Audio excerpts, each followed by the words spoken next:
Here at MotoCamp Nerd, we have a very specific focus. It's right there in the name. We are nerds for moto camping. So while there are a ton of bike reviews out there, the one thing we always want to know when a bike comes out is, will it moto camp? I'm lucky enough to get to ride and evaluate a ton of motorcycles, and for this series, I'm going to funnel those experiences through a very specific lens: motorcycle travel and camping. We'll be evaluating these bikes based on 7 categories that we think matter most to moto campers and travelers: street capability, dirt capability, luggage options, comfort and features, fuel range, maintenance and reliability, and aftermarket support. Our first victim, the all-new Royal Enfield Himalayan 450. I was invited to the launch event for the Himalayan 450 in Utah, so I got a chance to do a bunch of off-road riding in the majestic surroundings of Utah, and also I now have this loaner Himalayan 450 press bike in my garage. I've gone moto camping off of it, and I've spent a bunch of time researching and evaluating how it will work for the needs of motorcycle campers and travelers specifically. Before we get into the categories, let's just make sure we're on the same page. Here are the basic stats and specs of the all-new Himalayan 450 from Royal Enfield. The Himalayan 450 has a 452cc single-cylinder fuel-injected engine with a max power output of 39.5 horsepower. It has a 6-speed transmission, a Showa suspension with 7.9 inches of travel front and rear. It has 9.1 inches of ground clearance, and the standard seat height is 32.5.5 to 33.3 inches. It's adjustable. You can buy a low seat that brings it down to 31.7 inches. This bike weighs 432 pounds fully fueled.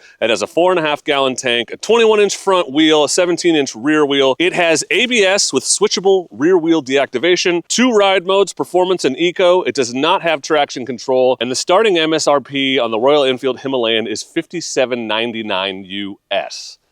Yeah, it's hella cheap. The first category in which we evaluate the moto campability of a motorcycle is street capability, because what is the point of moto camping if you can't get there in the first place? In terms of street capability, I rate the Himalayan 450 a 3 out of 5. Now, before you're like, what the hell, that's garbage. No. It's a 5-point scale. 3 is not bad, it is average. It's no gold wing, but it's not a TW200 struggling to keep up at highway speeds either. The Himalayan 450 can cruise comfortably on the freeway. I've seen it go up to 90 miles an hour, but it'll do 70 and 75 very easily. This is a bike that is fun to ride as hard as you want and won't get away from you. It's very forgiving. It's one of those slow bikes you can ride fast. You don't have to hold back at all. So if you're an experienced rider, it's just wide open throttle all day long. And if you're a newer rider, well, it's a very easy bike to ride and learn on. I will say it has plenty of power to cruise, plenty of power to pass if you have a lot of time to plan. It's very KLR 650 in its power delivery.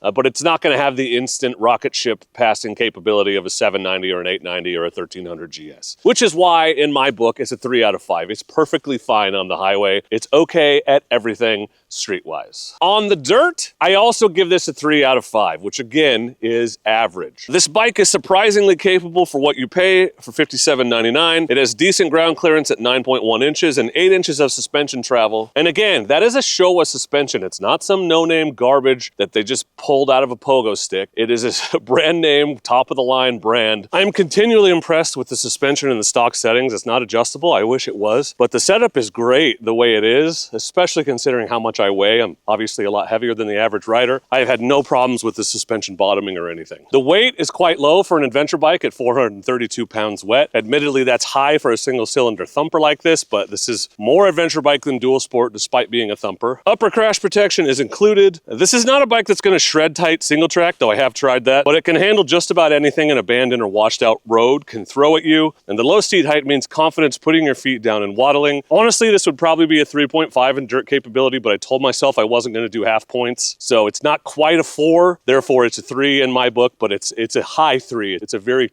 capable 3. Luggage options are shockingly good for a bike that is this new. You can see right here the OEM option, and this stuff is not super expensive. It's about half the price of what you would pay for an aftermarket set of aluminum panniers, and these are, as far as I can tell, just as solid as anything from Touratech or Givi. They probably make them in the same factory. There's a ton of room in these factory hard panniers. I tested them when I went camping. So despite the fact that this is brand new, there's a ton of luggage options, because not only are there a ton of factory options, but the bike itself is narrow enough to fit a bunch of rackless options. And the fact that you can buy these OEM pannier racks for $160 means that you can use them with a ton of existing options that are designed to work with a standard sized rectangular pannier rack. So there's a ton of aftermarket options out there that'll already work, as well as some specifically to this bike. Brands like SW Motec and GV and Hepco and Becker already have stuff coming out, or it's already out for this bike. I think the community is starting to understand the value of these less expensive, easier to ride, smaller adventure bikes, and I think you're going to continue to see a ton of aftermarket support. So I'm going to give it right now, which still surprises me for a bike that's this new, a 4 out of 5 for luggage options, because you can pretty much do anything you want. And with these upper crash bars being standard, you've even got extra options that other bikes don't have for mounting possibles, pouches, and stuff up front. Comfort and features. The seating position of this bike is very comfortable.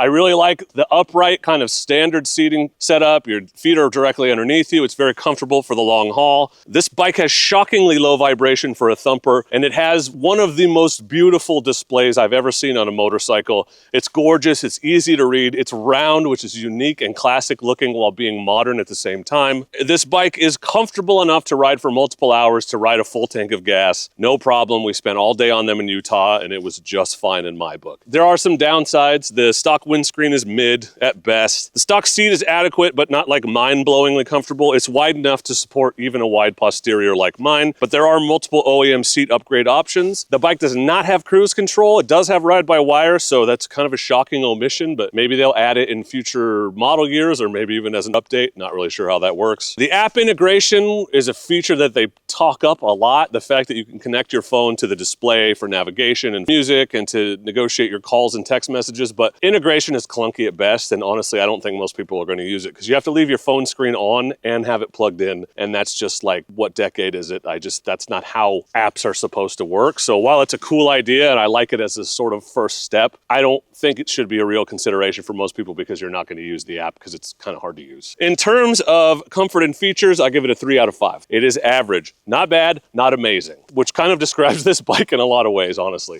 Fuel range is a 4 out of 5 because 4.5 gallons. That's at least 225 miles if you ride like I do, probably more for people at a reasonable weight who ride at a reasonable pace. That's only a half a gallon less than the 1300 GS, and is remarkably good for a thumper and decent for an adventure bike. It's more than the Tenere 700 has. It's over 3.5 hours of riding at 60 miles per hour on a full tank, so decent range for a motorcycle, 4 out of 5 easily. It's not mind-blowing, but it's pretty good. Maintenance and reliability is a category where people have a lot of concerns and questions.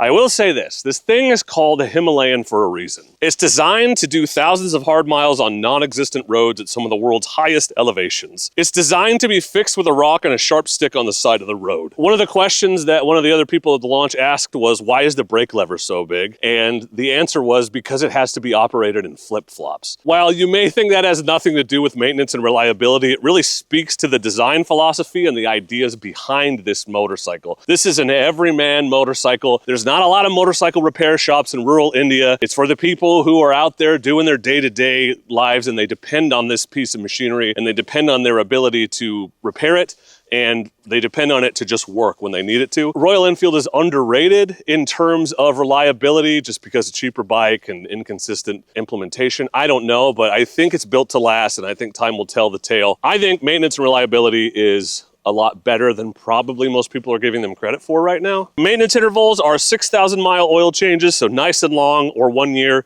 6,000 mile initial valve check, but after that first valve check, it goes up to 12,000 miles, so not super long, but not super short either. This is a bike that's easy to work on with basic tools. It says so in the manual. People don't know this, but Royal Enfield is the world's largest motorcycle company. They made 1 million motorcycles in 2024. They have some experience cranking out bikes. They make more than anybody else, and so they've really refined those processes through repetition, I'm guessing. The bike comes with a 3-year unlimited mileage warranty. There's a stock center stand for easy maintenance and tire changes. You can get tubeless tires for an additional cost, but they are available from the dealer. The big downside for people traveling around the US is limited dealer support. It looks like there's only 3 dealers in Oregon right now, only 150 dealers in the United States, and 25 or so in Canada, but Europe has 600 plus. So depending on where you are, you may be far from a dealer when you need one. But overall, in terms of maintenance and reliability, due to the simplicity, ease of repair, inclusion of helpful features like the center stand, and the overall cost and value and the warranty, I give it a 4 out of 5. Hopefully that's true. Maybe it's more of a 3.5 3.7, but I feel like it's a 4 based on my experience with it. Your mileage may vary. Hopefully it doesn't. Aftermarket, I give this one a 3 out of 5 right now because it's a brand new bike, but I think we'll be approaching 4 out of 5 soon because like I said, a lot of companies are on board with making parts and accessories for these less expensive bikes, and you know they want a piece of that huge European market. If they're selling 1 million bikes in the world, they're going to want to be making parts for those, and some of that will trickle down to the US even if there's a smaller installed base. Royal Enfield has a full line of protection and accessories already, and I was shocked when I went on there and saw how inexpensive it was. The pannier racks are $150, $600 for a set of hard cases. Like I said, half the price of what I've seen. The cheap options from someone like Touratech or GV, SW Motec, GV, Hepco, and Becker, and more are already offering accessories, and there's more on the way. One downside for the aftermarket, though, is that the 17-inch rear tire does limit tire options. Now, I was able to get my preferred tire, the Tusk Waypoint, for this. There are good options out there. There just aren't as many when you have a 17-inch rear tire. So the aftermarket, currently 3 out of 5, but I think it will go up to a 4 out of 5 pretty soon, which is good. What is the overall rating camping and traveling? And it's important to point out that this is not a cumulative average, okay? This is a subjective number, almost a separate category, but considering all of these factors, what do I rate this bike out of 5 in terms of will it MotoCamp? And the answer is, to me, it's a 4 out of 5. The price is absolutely unbeatable at $5,800 starting. There is massive value there. It is so great to see more companies coming on board with inexpensive adventure bikes with manageable seat heights. I just feel like that opens the door to many types of new riders who are vertically challenged, who maybe don't want a heavier, a more expensive bike that's just going to drop all the time. Great to see bikes like this coming out. I really think it speaks to the direction the industry is going, and I hope that some of the other bigger manufacturers jump on board soon, because otherwise CF Moto and Royal Enfield and others are going to eat their lunch. I think Royal Enfield, and the Himalayan in particular, is supremely underrated, partially because the brand recognition there's less of it, and partially because the previous Himalayan was not good. It was just not a super capable bike, not really designed for the American market, and they really went back to the drawing board and created one that sort of fixed all the flaws of that 411 to make it more useful to us who ride in places where we have things like highways. I went on the website and fully configured one with protection and hard cases, everything that I would want to go on an adventure, and it came out to just over $7,000. And if you go with the OEM protection, you can roll that $7,000 into the loan if need be, so you don't even have to pay out of pocket for that stuff right away. You're good to go with that setup for multi-day travel for $7,000. It's really hard to beat that. Yes, there are more comfortable ways to travel on a motorcycle, but they cost at least twice as much. Something like a base model 1300 GS with no accessories costs $19,000. That's the base model. Yes, maybe apples to oranges a little, but at the end of the day, if your goal is to go out, travel on a motorcycle, ride off-road, and go camping sometimes, they do the same thing. The GS just does it faster and more comfortably. But does it do it over 3 times faster and more comfortably? I don't think so. I'm continually amazed by how fun and capable this bike is no matter what I throw at it. It really is that good, and riding it has shattered all of my preconceptions. And I had many preconceptions. I just thought it was going to be an underpowered dog. And the second I started riding it, I was like, whoa, I was super wrong about everything. I love riding this thing, and I didn't think I would. I'm a convert, you might say. And you know what? You don't have to believe me because I'm not the only one saying this. Take a look at what the other reviewers are saying. Take a look at what the motorcycle industry types are saying. For example, Jonathan Klein on Ride Apart, who was at the same launch event as me just the day before, literally wrote an article, and the headline says, "You're an idiot for buying anything else." It's a great bike at a great price. It has no business being as good as it is, and it's an excellent, inexpensive platform from which to launch your motorcycle camping adventures. So overall, it's a 4 out of 5 from me in terms of will it MotoCamp. The Royal Enfield Himalayan will most definitely MotoCamp. What do you think of this idea? Do you want to see us review more bikes specifically in terms of how well they will work for motorcycle camping? If so, let us know in the comments and let us know what bikes you'd like to see. I have a garage full, so we'll start with those, but definitely looking to branch out in the future if this is a type of video that people are interested in. If you haven't yet, make sure you pop over to MotoCampNerd.com to check out the world's largest, carefully curated selection of motorcycle camping gear and accessories, everything you need to camp comfortably and easily off of your motorcycle, now including riding gear from brands like Climb and others. So head to toe, top to bottom, MotoCampNerd.com has everything you need to facilitate your motorcycle adventures, because at MotoCamp Nerd, our goal is to help you pack small and camp easy.